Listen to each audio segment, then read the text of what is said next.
shu sohasidagilar bilan, savdo sanoat palatasining yuristlar bilan tanishdik. Umuman tartib qoidalarda farqlarimiz bor. Juda ham haligi o'rinli boribmiz, chunki tartib qoida bizda aytaylik bir mahsulot ishlab chiqarib sotsangiz, o'ziga yarasha savdo sotiq qilishga ruxsatnoma kerak, lekin alohida litsenziya bir talab qilinmaydi. Ularda ko'p narsaga litsenziya talab qilinadi. Juda ham ehtiyotkor davlat, har bir narsaga ehtiyotkorlik bilan qarayapti. Lekin O'zbekiston uchun alohida muomala. Juda ham bizning hurmatimiz baland ekan. O'zbeklarni aytishdi, bizlarni alohida hurmat qilamiz dedi. Prezidentlarga rahmat dedi, gumanitar yordam ko'p beradi bizga dedi. Qarang, mana shu silay rahim yaxshi deb ham. Juda ham o'zbeklarga umuman munosabat boshqacha ekan. Boshqa millatlar ichida ham o'zbeklarni biz juda ham hurmat qilamiz dedi. O'zbeklar dedi, chunki beg'araz dedi, urush janjalga moyil emaslar dedi, faqat yordam qo'lini cho'zasizlar dedi. Hattoki shunaqa bo'ldiki, mana sizga oddiy misol aytaman, sog'liqni saqlash vaziriga bordik. Bizi farmatsevtlarimiz o'zlari ishlab chiqaruvchi dori vositalarini ro'yxatdan o'tkazishni so'raganda, hozir ro'yxatdan o'tkazish to'xtadi dedi. Sababi endi hokimiyat almashyapti, yangi tizimlar qilishyapti nimasilarda, shu munosabat bilan hozircha dori vositalarini ro'yxatga olishni to'xtatganmiz dedi va u 6 oylik muddatda olar ekan ro'yxatga olish, ko'rib chiqishni. O'zbekiston uchun ro'yxatni ochamiz dedi. Va 1 oylik muddat qilib beramiz dedi vazirning o'zi. Shunchalik e'tibor katta O'zbekistonga. Agar o'zbekistonlik tadbirkorlar ishlayman desa, mencha qo'shqo'llab kutib olishadi. Qarang, bu O'zbekiston o'sha o'z vaqtida to'g'ri siyosat yuritganining oqibati, o'sha hali Amerika chiqib ketmasdan chiqib ketish to'g'risida gaplar yo'qligida ham O'zbekiston Afg'oniston bilan munosabatlarni buzmagan. Kerak bo'lsa, o'sha Ashraf G'ani hukumati bilan ham muomalasi bor edi, Tolibon bilan ham. Chunki qo'shni tanlanmaydi. To'g'ri. Qo'shni tanlanmaydi va qo'shni o'z hukumatini o'zi tanlasa, bizni aralashtirmasin.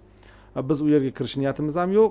Faqat tinch bo'lsin, biz savdo sotiq qilaylik, yaxshi qo'shnichilik aloqasi bo'lsin. Va O'zbekiston 2018-2019-yillarda o'zining normal muomalasini qildi. Qarang, 2021-yilda Amerika chiqib turibdi deb u yerdan NATO bilan. Kim o'sha vaqtda AQShga qo'shilib ular bilan urushgan, yomon muomalada qilgan bo'lsa, hammaga yomon ko'z bilan qaraydi. O'zbekiston bilan esa normal. Juda yaxshi munosabatlarimiz, ayniqsa ularni ko'p qiziqtirdi. Vizani bizga soddalashtirib beringlar deyapti. Agar viza rejimlari soddalashsa juda ham ko'p muomala qilamiz, o'zaro qilyapti, lekin baribir bizda ehtiyotkorlik yuqori. Yo'q, endi Jahongir aka, endi bu masalada biz ham bir nima deyamiz. Xavfsizlik masalasi bor, chunki Afg'oniston hali biz ayta olmaymiz, Tolibon butun hali hammasini bir nazorat qilib, hali hammasi bir hali nima deydi, bir vertikali juda super deyish qiyin-da baribir, chunki yangi tashkil etilayotgan davlatchilik o'tida hali bir portlab qoladi, bo'tida bir nima bo'lib qoladi, chegaralarda masala bor. Shuning uchun albatta bu xavfsizlik nuqtai nazaridan bu kerak, bu juda ham jiddiy masala. Xavfsizlik haqida bir biz borishdan oldin juda katta izlanish qildik endi. Endi baribir biz uchun ham yangi davlat, garchi mana blogerlarimiz borib, ko'rib, tinchagan degandan tashqari ham o'zingiz ham bir xavfsizligingizni o'ylab bir analizlar o'tkazdik, internetda ma'lumotlar yig'dik. Bitta statistikani aytaman, buni Afg'onistonga borib ham gaplashganda Tolibonlar bilan biz kelishdan oldin o'rgangandik Afg'onistonni. Bir yilda shu 40 ga yaqin har xil mayda teraktga o'xshagan portlashlar, voqealar bo'libdi sizlarda desak, bu keskin kamaygan dedi. O'ylang, yiliga 40 ta keskin kamaygan ekan. Yo'q. Oldin qanaqa edi desak, oldin 500 dan ortiq edi dedi yiliga. Lekin shuni ustida ishlayapmiz deydi. Buni xotirjam gapiring. Bu endi ular uchun katta xotir. Endi o'ylang, 10 karradan ziyoda pasayib ketgan, kamaygan, o'ta xavfsizlik choralari kuchaytirilgan, qayerda bo'lsa ham so'raydi, hol-ahvol yaxshimisizlar deydi, lekin xavotirga o'rin yo'q. Men shuni ko'rib Jahongir, mana biz Afg'oniston deganda o'z qo'rqitadi doim. Ya'ni avtomat hamma narsa bilan Afg'oniston desa Kalashnikov bir tarafda, bir tarafda hali bir geroinni ko'rsatishga harakat qilishadi. Endi ikkita savol. Odamlar ko'chada har qanday avtomat yuradimi? Yo'q. Avtomatlar yurmaydi. Avtomatlar bilan faqat jamoat joylarida, mana bizda ham mana Milliy gvardiya xodimlari turadi, to'g'rimi? Qayerdadir ahrani qo'yamiz, qo'riqlashni qo'yamiz. Lekin ularda ana shu joyda qurollangan qo'riqlov bor ekan. Bozorlarida, mehmonxonalarida, misol uchun katta savdo rastlariga kirganingizda o'sha yerda eshikni kira olishda bizda ham avtomatlar bilan masjid oldida ham turadi, kerak bo'lsa juma namozlarida. Shunaqa holat, men uni alohida ko'cha-ko'yda ko'rmadim bunday holatlarni. Formasicha. Masalan, bizda Jahongir aka qarang, bizda mana avtomat bilan turadiganlar o'sha xavfsizlik tizimlari, deylik mana juma namozida, juma vaqtida yoki hayit namozida katta tadbirlar bo'ladigan vaqtda bu har qanday xavfsizlik uchun kerak. Mana shu vaqtda bir narsani aytib ketaylik, hurmatli muxlislar. Yodingizda bo'lsa, Yangi Zelandiyada masjidga jiddiy hujum bo'lganida, terakt, ya'ni masjidga bir odam ali kameralarni qo'yib olib avtomat bilan kirib tashlagan. Shuning uchun ayrim hollarda masjidning oldida nega xavfsizlik tuzilmalari kerak degan bir savollar berib qolishadi. Biz aytamiz, yo'q, bu juda ham muhim. Hozir zamon notinch, shuning uchun albatta o'sha masjidlar oldida qo'riqlovchilar bo'lish kerakligi, bu davlatning vazifasi. O'sha namoz o'qiydigan insonlarni tinchligini saqlash uchun albatta bu o'sha himoyachilar bo'lishi kerak. Mana o'sha Yangi Zelandiyadagi holat buni ko'rsatdi. Xudo saqlasin. Provokatsiyadan hech kim himoyalanmagan. Endi faqat bir farqi borda Jahongir aka. Bizdagi bularni masalan Milliy gvardiya deysizmi, militsiya deysizmi, hammasi tanishdi. Formasidan darhol bilasiz. Bu Milliy gvardiya ekan deysiz, agar qo'lda avtomat bo'lsa ham sizda hech qanday xavotir yo'q. Yoki agar ichki ishlar xodimi bo'lsa, yonida to'pponchangiz bo'lsa, bu sizda hech narsa uyg'otmaydi. Bularning vazifasi ishi. Afg'onistonda ham xuddi shunday qandaydir uniforma bormi? Ya'ni odamni xotirjam qiladi. Ya'ni yo'q, bu xavfsizlik tuzilmasi ekan deb yoki o'sha oddiy odamlar kiyinib yuradigan holatda qo'shimchasiga avtomati bor. Shundaymi yoki? Endi uzr, men juda xijalab so'rayotganim qiziq. O'zimizga ham qiziq bo'ldi. Ko'chalarda aylanganimizda yo'lda turgan politsiyalarni, mana biz GAI xodimi deymiz-ku endi, ularda ham bor ekan. Hamma bizdagi bor tuzilmalar ularda ham bor. Qayerdadir maxsus forma bor. Bizga o'xshagan uniforma, polavoy forma, harbiylarning kiyimida turganlar ham bor. Lekin mana yo'lda turuvchi, yo'l nazoratini qiluvchi xodimlari oppoq ko'ynak, mana o'zimizni maxsus xodimlar ko'ynagi, boshida nima, furashka, oddiy o'zimizga o'xshash oq furashka, pastida ham shimi maxsus. Qo'lda bizga o'xshagan nimasi yo'q, haligi jezl yo'q, qo'lda imo ishora qilyapti. Lekin svetofor yo'q. Svetofor boriga ham amal qilinmas ekan. O'taligi eshtardim, oldin Hindistonda shunaqa deyishardi, Afg'onistonda ko'rdim. Svetofor yo'q, lekin hech kim avariya bo'lmaydi. Jahongir aka, kameralar ham yo'qda endi. Agar kamera qo'ysangiz, 4 ta kamera qo'ysangiz. Madaniyatga kirib bo'lgan u. Svetofor bor joylarni ko'rdik. Aytdik, svetofor bor ekan, svetofor turibdi desak, qizilda o'tib ketib qoldik. Aytdik, qizilda o'tib ketdik-ku biz dedik. Qarang, bizga qon-qonga sinib ketibdi desak, bizga bo'laveradi dedi.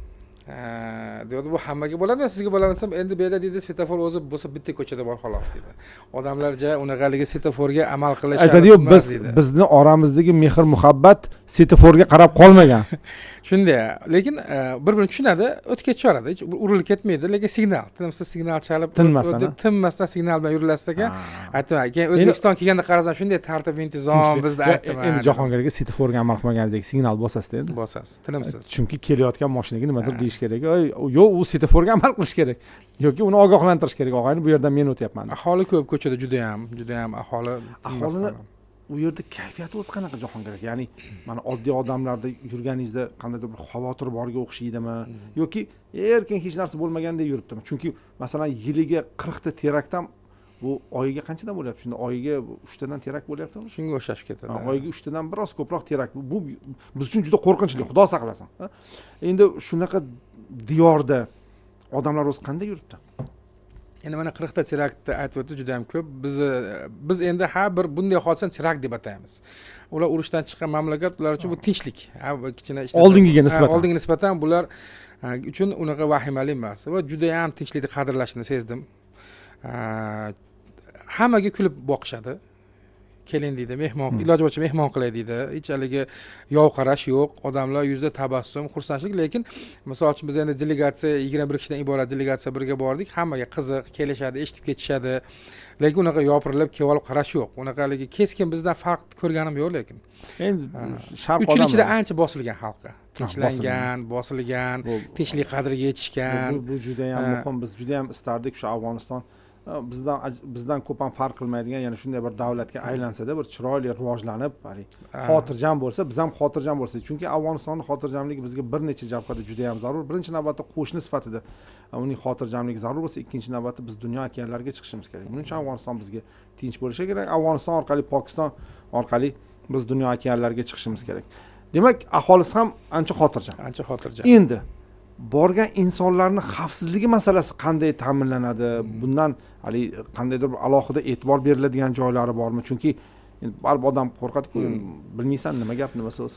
Xavfsizlik nuqtai nazaridan mana mehmonxonaga joylashdik, borib mehmonxonalar juda ham zamonaviy, o'ta zamonaviy. Biz O'zbekistondan qolishadigan mehmonxonalar. Qayerda bunday zamonaviy? Qobul shahrida bo'ldik, Bozor shahrida mehmonxonalar turdik. Mehmonxonalar zamonaviy juda ham. Narx-navolari mana $20 dan $200 mehmonxonalar bor. Endi $200 mehmonxonalar bilanki O'zbekistondagi $200 mehmonxonadan qolishmaydi. Hamma sharoiti bor. Biz o'zimiz kelib qoldik. Biz ham eng zo'r mehmonxonaga olib bordi. Savdo sanoat palatasiga rahmat, rahbariyatiga eng zo'r joylar tanlashdi, biz joylashtirgani, tadbirkorlarni, Mozor Sharifda ham xuddi shunaqa. Umuman internet juda tez. Internet ham zo'r. Afg'onistonda internet bemalol. Internet bemalol. Hamma joyda internet Bu juda tez ishlaydi. internet o'zi zo'rligidanmi yoki juda kam odam internet ishlatishdanmi? Menimcha bilmadim, endi 40 milliondan ortiq aholi bor ekan. Bizdan ko'p aholi.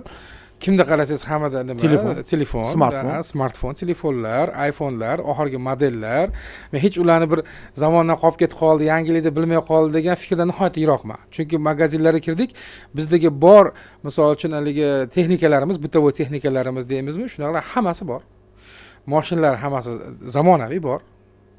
Land Cruiser deysizmi, boshqa mashina deysizmi, hammasi bor, lekin asosiy aholining qo'lidagi mashina avtomobillarning ko'pi eskiroq bo'lib turibdi, ko'ryapman. Endi o'zlari ham aytayapti, endi hali aholimizni qo'lida mablag' ko'p emas deydi. O'zi iqtisodiy holati qanday ekan aholini? Yalp ichki mahsuloti 20-25-30 milliard dollar atrofida ekan. Hali kam ekan ancha. Bizdan 4 barobar, 5 barobar. Ancha kam ekan, lekin aytayapti, biz endi tinchlikni ta'minlashga biz harakat qilamiz, ishlaymiz deyapti. O'zimiz resurslarimiz xudo xolasa yetadi degan ko'p gaplashdik o'tirib, ular bilan u tomondan